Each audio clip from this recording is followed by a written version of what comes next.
E para esse produtor, pessoal, foi um pouco pior. Por quê? Observem aqui nessas imagens que essas sementes estão tratadas, né? Vocês conseguem ver? Então, aqui, olha, notem que esse lote era um lote de 6.480 quilos. Lembra que eu falei lá no início?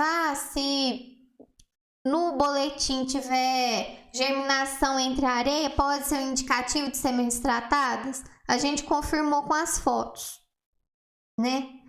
Agora eu gostaria de só fazer uma continha com vocês do quanto que esse produtor perdeu, porque ele pulou fases do processo de produção. Ele não seguiu as etapas como deveria seguir, né? Então, no momento que era para ele fazer um teste de qualidade, ele não fez.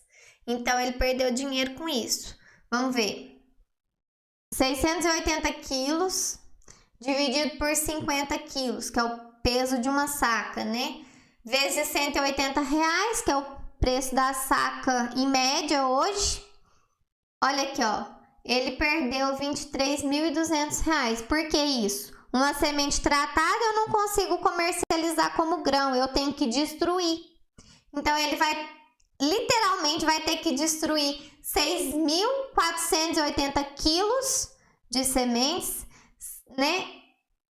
Cerca de R$23.000 e mais o valor que ele gastou para tratar essas sementes, porque ele pulou fases do processo produtivo.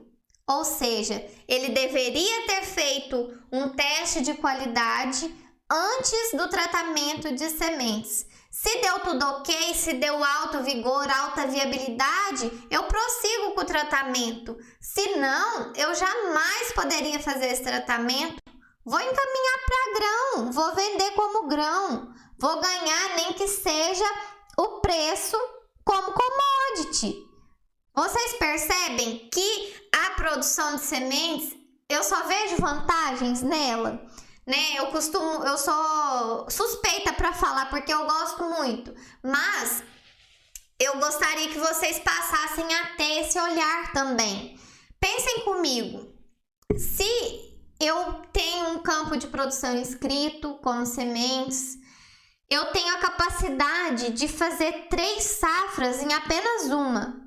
E se caso eu não conseguir alcançar essa qualidade, não alcançar a minha meta do 3 em 1, eu vendo como grão. Eu consigo o meu preço que eu já tinha ali, né? Eu consigo vender como commodity se eu não fizer como esse produtor fez, se eu não pular as fases do processo, né? Então, as fases do processo fazem parte da nossa vida, né? Eu sempre costumo, como eu já falei para vocês, eu gosto muito de fazer analogia com criança, né? Porque eu tenho 2 bebês em casa, então a gente observa muito eles e eu gosto de trazer isso para a vida, né? Pro funcionamento dos processos ali. O Daniel, meu, tem 3 aninhos e o Tiago, irmãozinho, tem 2 aninhos. Então, eu gosto muito de ler sobre as fases que eles estão do desenvolvimento, né? E em cada fase, a gente vê que a criança tem que passar por ela, porque pode haver algum prejuízo lá na frente se ela não passar.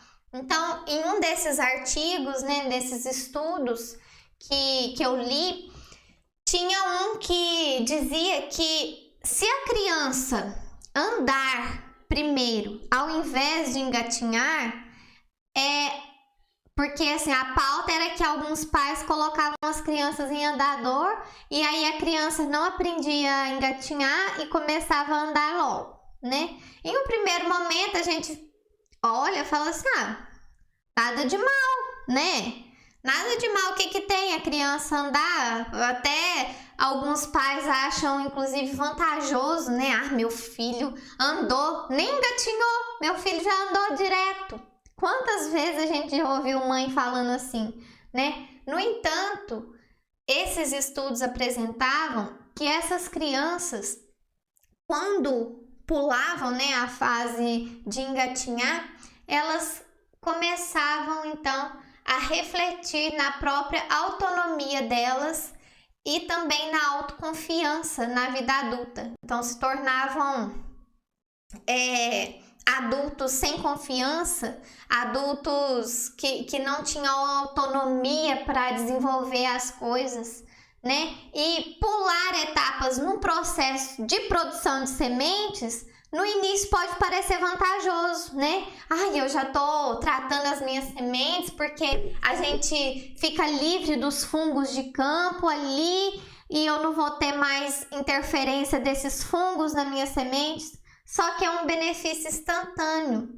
Como exemplo, né, aumentar a velocidade da colheitadeira para terminar mais rápido ou fazer esse tratamento de sementes para ter esse controle de fungos seria um benefício momentâneo, mas que lá na frente a gente iria ver. Se a gente colhe numa velocidade que não é adequada, a gente vai realizar os testes e a gente vai ver que vai ter danos mecânicos na minha semente. Se a gente trata já com a semente detonada, a gente está perdendo a possibilidade de vender essas sementes como grãos.